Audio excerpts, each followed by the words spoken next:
Welcome to my channel today classes. तो dear students, आज मैं आप लोगों के लिए मैं आपको बताना भी चाहूँगा टेस्ट सीरीज़ के लिए मैंने आपको बोला था, तो आप टेस्ट सीरीज़ ही मानकर चलिए। मेरा जो फर्स्ट टॉपिक आपके माइंड में सेटअप करना, radius convergence how to find. और एग्जाम्स में ऐसे क्वेश्चंस हमेशा ही पूछा गया है और पूछे भी जाते हैं और डेफिनेटली इन फ्यूचर में भी पूछा ही जाएगा, तो इसे आप स्लाइटली मत लीजिएगा। तो करते हैं वर्क इसके ऊपर। देखिए, ये जो क्वेश्चन है सी पार्ट्स में ऑलरेडी 2019 में पूछा जा चुका है और काफ़ी ऐसे क्वेश्चंस हैं जो एग्जामिनर ने पूछे भी हैं।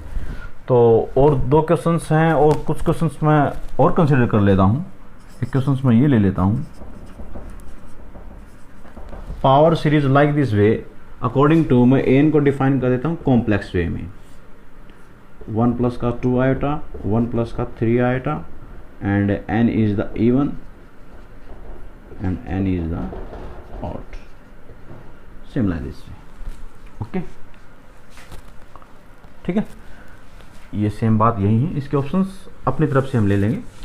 देखिए कैसे करने होते हैं, वो हमारा मेन कंसेप्ट होता है। देखिए पहले रेडियस कन्वर्जेंस होता क्या है, देखिए that's a convergent domain, domain से बाहर होता है तो डाइवर्जेंट। तो ये आपकी क्या हो गई, डाइवर्जेंट।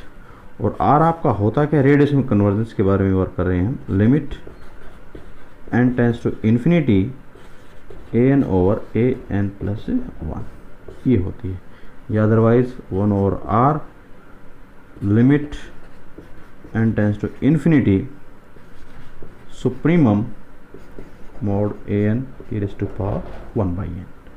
एंड अगर आपका r इज इक्वल टू 0 है तो nowhere convergent, and r is equal to infinity है तो एवरीवेयर कन्वर्जेंट, एवरीवेयर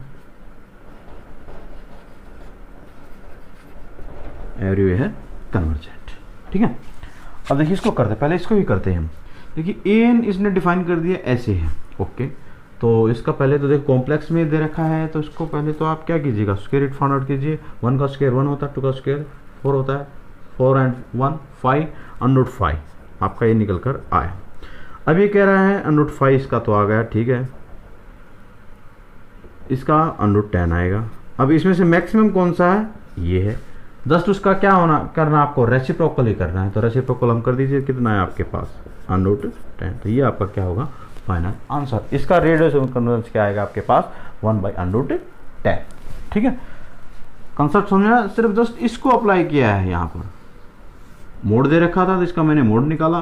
सुप्रीमम, इन दोनों में सुप्रीमम कौन सा है, सुप्रीमम अंडर 5 अंडर 10 सुप्रीमम है, तो ये तो 1 बाई आर आता आपके पास, तो 1 बाई आर का आपका अंडर 10 आया, तो इट मीन्स आर कितना हुआ, 1 by under 10। Very simple way. Okay, तो ऐसे इसको आपको करना था। देखिए नेक्स्ट, ये एग्जाम्स में तो ज़्यादा सोचने की बात नहीं है, जस्ट लॉजिक है तो आप कर दीजिए, अदरवाइज आप देखते रहिए क्या होगा। कोई निकालेगा, कोई एन करेगा, कोई n+1 करेगा, क्यों करें हम, समय बहुत इंपॉर्टेंट होता है एग्जाम्स के अंदर। अब जैसे कि ये इस प्रकार के क्वेश्चन में आपको डायरेक्ट क्या करना होता है, अंक जो ज़्यादा है उसका जस्ट रेसिप्रोकल, 7 ज़्यादा है या 5, 7 ज़्यादा है तो 1/7। First option is the correct option. Direct जो सा मतलब मैक्सिमम नंबर होगा उसका जस्ट आपको रेसिप्रोकल तो लेना, 1 ही करना है, चाहे वट एवर। यहाँ पर अगर 8 डालता, यहाँ पर 3 डालता तो 8 मैक्सिमम होता, तो 1/8 इसका फाइनल आंसर होता। ओके, तो इसको ऐसे करना होता है, तो वेरी सिंपल। ठीक है, ये भी हमारा हो गया। नेक्स्ट, ऐसे ऐसे ट्रिक्स वहाँ पर अप्लाई कीजिए। कहेगा सर कैसे कैसे, करते रहो भाई, कैसे कैसे, तो आप ही, मैं बिलीव रखता हूँ लॉजिक पर। किसी ऐसा कोई भी क्वेश्चन आप लीजिए और डायरेक्ट इसको अप्लाई कर दीजिए, आपका आंसर निकल कर आएगा। अब नेक्स्ट, ये कह रहा है कोई सीरीज है, सीक्वेंस है, positive real number then k is equal to, इसने के को ये डिफाइन किया है। देखिए जस्ट अभी भी मैंने बताया था, तो ये आपका क्या था, 1 ओवर आर था, तो इट मीन्स के आपका क्या हुआ, इट मीन्स के आपका क्या हुआ, 1 ओवर आर हुआ। इट मीन्स हमें ये पता चला। अब कह रहा है फर्स्ट इफ कंडीशन, इफ का मतलब क्या होता है, यदि कंडीशन अप्लाई कर दी इसने, k is equal to infinity, then k is equal to infinity, अगर के इन्फिनिटी आपका हो तो आपके पास ये जो सीरीज है कन्वर्जेंट होगी फॉर एवरी के लिए बोल रहा है, ठीक है। अब देखिए अगर मैं के को इन्फिनिटी ले लेता हूँ 1 ओवर आर, तो आर आपके पास कितना आया, 0 आया। लॉजिक लगाइए, 1 ओवर आर इन्फिनिटी है तो आर क्या होगा, 10 इसका रेसिप्रोकल समथिंग कुछ भी हो, ये हालांकि 1 है तो 1 ओवर इन्फिनिटी, तो आंसर निकल कर आया 0, तो आर क्या हुआ आपका 0।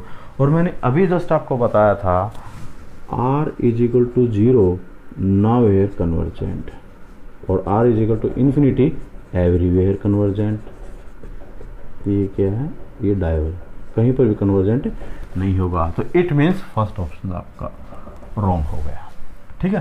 सेकंड, अगर k is equal to infinity, ठीक है, k is equal to infinity, sorry ये क्या कह रहा है, ठीक है हाँ, अब k is equal to infinity is the not convergent for any, बिल्कुल राइट है, कन्वर्जेंट तो है ही नहीं, मैं नावेर कन्वर्जेंट है ये तो कह रहा है फॉर एनी, अरे नावेर नहीं तो एनी फॉर एनी का तो मीनिंग ही नहीं है, okay. Third option, if k is equal to 0, k को हम 0 ले लें तो कन्वर्जेंट डेफिनेटली होगा। देखिए k इज इक्वल टू मैंने 0 लिया तो 1 ओवर r, तो r क्या हुआ आपके पास, इन्फिनिटी आया। इसका जस्ट रेसिप्रोकल लीजिए, 1 ओवर r की वैल्यू 0 है तो r की वैल्यू क्या होगा, इन्फाइनाइट हुआ ना, तो इन्फिनिटी होती है एवरीवेयर कन्वर्जेंट होगा। Just one concept, get answer. If k is equal to 0 is the not for every convergent, ठीक है। अब देखिए k इज इक्वल टू 0 मैंने लिया, देखिए k इज इक्वल टू 0 हम ले लेते हैं, तो आर रिजल्ट क्या हुआ, इन्फिनिटी। ये कह रहा है इज नॉट, नहीं भाई कन्वर्जेंट तो है, ये कह रहा है कन्वर्जेंट नहीं है, तो ये ऑप्शन भी आपका रॉन्ग हो गया, ओके। तो ऐसे आपको करने थे एग्जाम्स के रिगार्डिंग, तो ये तो हमारा वर्क हो गया, रेडियस ऑफ कन्वर्जेंस। अब कुछ अच्छी बातें हैं इससे रिलेटेड, देखिए कुछ बातें हैं जो नोट्स में मैंने ऑलरेडी रिटर्न कर रखी है मैंने, लेकिन कुछ अगर रह भी गया तो उसको हम यहाँ भी एक्सप्लेन कर देंगे, और डिटेल तो देखिए मैं नोट्स में ही राइट कर रखा है, वो तो फॉलो करनी ही पड़ेंगी, जो कि बुक्स के रिगार्डिंग मैंने राइट कर रखे हैं, बहुत ही अपनी अच्छी ट्रिक्स से, ओके। अब देखिए एक एक बात को ज़रा गौर से सुनिएगा, अगर आपको इस साइड देखिए, अगर आपको ऐसे कोई सीरीज नज़र आ जाए जैसे 3 की raise to power n, z की raise to power n factorial, ऐसी भी मिल सकती है पजलिंग टाइप में, और रेडियस और फाइंड रेडियस ऑफ कन्वर्जेंस, तो डायरेक्ट बिना सोचे समझे r इज इक्वल टू आप 1 को क्लिक कर देना डायरेक्ट। आप कहोगे सर वही लॉजिक नहीं, एक तो ये क्वेश्चन, एक ये क्वेश्चन z की रेज़ टू पावर n, मैं यहाँ ले लेता हूँ समेशन 2 की raise to power n z की रेज़ टू पावर n, तो देखिए इसमें और इसमें ज़मीन आसमान का अंतर है, यहाँ पर आपका n फैक्टोरियल है, यहाँ पर कोई फैक्टोरियल नहीं होगा। मैं कोई अंक भी ले लेता हूँ, यहाँ पर आप क्या लीजिएगा 3 ले लेते हैं, वट एवर कोई भी अंक आप लेट कर लीजिए, चाहे 2 कर लीजिए, ठीक है। अब देखिए जो भी अंक यहाँ होगा, जो भी अंक यहाँ होगा, पहले तो उसको चेक कीजिए इसकी पावर को, पावर क्या है n, अगर ये आपकी नेगेटिव है तो पहले तो आप इसको पॉजिटिव बनाइएगा, पहले तो आप इसको हम पॉजिटिव बनाइएगा, उसके बाद ओके मैं लिख भी देता हूँ z को कोफिशिएंट की पावर यदि नेगेटिव है तो पहले पॉजिटिव बनाएं, अगर ऑलरेडी दे रखी है तो दी बेस्ट, टाइम बचा हमारा, ओके। तो पॉजिटिव तो दे रखी है, तो फिर सभी बात लिखे, फिर यहाँ लिख देता हूँ, चलो फिर ये एक्चुअल में आप इसे आप a मान कर चलें भाई, a इज इक्वल टू 2 है, तो जो r होगा वो आपका क्या होगा 1 ओवर a और reciprocal reciprocal of the z की पावर का, ठीक है। अब वो देख लीजिए वो क्या होगा। अब इसके रिगार्डिंग तो 1 और a आपका 2 है तो 2 हो गया। अब यहाँ पर 2 है, 2 का रेसिप्रोकल आप लीजिएगा तो 1/2 होगा। तो इट मीन्स मैं आपको मतलब ऐसे भी रिटर्न हम कर सकते हैं। तो मतलब r आपका ये निकल कर आया। वर्कआउट समझ में आया मैंने क्या लिखा है कि एक बात को। और मोस्टली मैं आपको बता रहा हूँ, मोस्टली कोई भी पोलिनोमियल हो, समेशन कोई भी सीरीज हो, पोलिनोमियल हो, कि raise to power whatever कुछ भी हो, तो आपका रेडियस ऑफ कन्वर्जेंस ऑलवेज क्या होगा, 1 होगा। कोई पोलिनोमियल हो, कोई लॉगरिथम फंक्शन हो, whatever z raise power कुछ भी हो, whatever, polynomial over polynomial और z raise to power and कोई भी पावर सीरीज हो तो उसका रेडियस ऑफ कन्वर्जेंस कितना आएगा, 1 आएगा। मोस्टली केसेस में रेडियस ऑफ द कन्वर्जेंस हमेशा 1 आएगा। और रिमेनिंग जो टाइप होती हैं उसको मैंने जो कंसेप्ट डेवलप करके आपको बताए हैं, r is equal to infinite होता क्या होगा, r इज इक्वल टू 0 होता क्या होगा, उसको आप माइंड में सेट कर लीजिएगा। मैं अगेन कह रहा हूँ, बार बार कहता रहूँगा, अब जो चीज़ें मैं कंसिडर करके ले जा रहा हूँ that's so beneficial for you.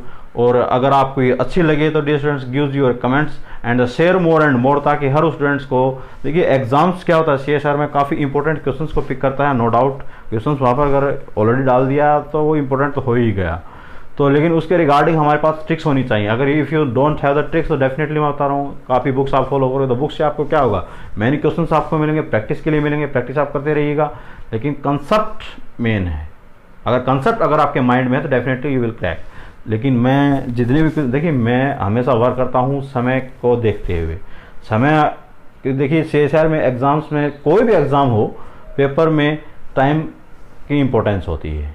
अगर आपके पास लेंथी बजाय आपको कोई स्टूडेंट्स AN निकालेगा, कोई AN+1 निकालेगा, कोई पावर वाला आ गया तो वहाँ पर करते रहना। लेकिन आपको डायरेक्ट पता है ये पोलिनोमियल है, ये पोलिनोमियल है, तो आंसर दीजिए ना 1। क्यों सोच रहे हो आप ज़्यादा? कंसेप्ट होने चाहिए। तो ऐसे ही कंसेप्ट मैंने नोट्स में रिटर्न कर रखे हैं, एक एक चीज़ को डेवलप करके बता रखा है। भाई अगर आपको डायरेक्ट एग्जाम में आपको ये चीज़ नज़र आ जाती है तो आपको डेफिनेटली आप उस चीज़ पर क्लिक कर दीजिएगा। ऐसी चीज़ें मैंने कंसिडर करके आपको वहाँ पर डेवलप करके बता रखा है। काफ़ी स्टूडेंट्स का अच्छा रिस्पॉन्स आया है, उसके लिए मैं आपको धन्यवाद देना चाहता हूँ। देखिए मेरा कुछ नहीं है, आप उसको पढ़ रहे हो, फॉलो कर रहे हो, आपको अच्छी लग रहे हैं तो अच्छे हैं। अदरवाइज़ मेरी मेहनत में मैं अपनी तरफ से ये नहीं कहूँगा कि मैंने कर दिया तो अच्छे कर दिया, नहीं। आप पढ़ोगे, फॉलो करोगे तभी पता चलेगा। प्रीवियस पेपर के रिगार्डिंग मैंने उन चीज़ों को, ट्रिक्स को तैयार किया है। और डेफिनेटली मैं आपको बता रहा हूँ 40% तो प्रीवियस पेपर के रिगार्डिंग ही कंसेप्ट होते हैं CSR के पेपर के अंदर, और उन्हीं के कंसेप्ट डेवलप करके मैंने नोट्स में रिटर्न कर रखा है। तो जो भी students wants to purchase they can contact on my WhatsApp number 9991151650। तो मैंने स्टूडेंट्स के रिगार्डिंग मैंने आपको बोला भी था कि आपके पास सेंड कर दिए जाएंगे, तो जस्ट वेट, डेफिनेटली आपके पास बहुत जल्दी नोट्स पहुंच भी जाएंगे। And if you are the new तो please subscribe my channel today classes and share more and more. Thanks for visiting my channel. Thank you.